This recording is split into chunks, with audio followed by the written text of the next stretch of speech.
మనకు ఇల్లు అవసరం ఉందంటే మనం ఏం చేస్తాం? డబ్బుతో కొనుక్కుంటాం. అదేవిధంగా మనకేదైనా కారు కావాలంటే మనం డబ్బుతో కొత్త కారుని తీసుకోగలుగుతాం. అదేవిధంగా ఒక దేశం నుంచి ఇంకో దేశానికి వెళ్ళాలంటే ఫ్లైట్‌లో వెళ్ళడానికి డబ్బు పెట్టి టికెట్ తీసుకుంటాం. అదేవిధంగా మనం ఎక్కడైనా ట్రైన్‌లో వెళ్ళినప్పుడు కూడా డబ్బు పెట్టే మనం టికెట్ తీసుకుంటాం. బస్సులో వెళ్ళినప్పుడు కూడా డబ్బు డబ్బు ఇచ్చిన తర్వాత టికెట్ ఇస్తాడు కండక్టరు. ఎక్కడ పోయినా డబ్బుతోని పని. కానీ దేవుడి దగ్గర మాత్రము మనం డబ్బుతో ఏది కూడా పొందుకోలేము. దేవుడి దగ్గర మనం ఏది కూడా తీసుకోలేము. మనం మనం దేవుడు చూసేది ఒకే ఒకటి విశ్వాసము. ఆయన మీద విశ్వాసం ఉంచితే దేవుడు ఏదైనా చేయగలడు.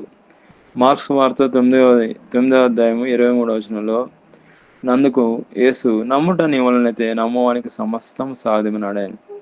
మనం ఎప్పుడైతే దేవుడి మీద విశ్వాసం ఉంచి నమ్మకం ఉంచి ప్రార్థన చేస్తామో దేవుడు అద్భుత రీతిగా ఆయన బ్లెస్ చేస్తాడు. అద్భుత రీతిగా ఆయన సహాయం చేస్తాడు. అద్భుత రీతిగా మనం అనుకున్నది జరుగుతుంది. కాబట్టి విశ్వాసం అనేది చాలా పవర్ఫుల్ మిస్సైల్ ఆయుధము.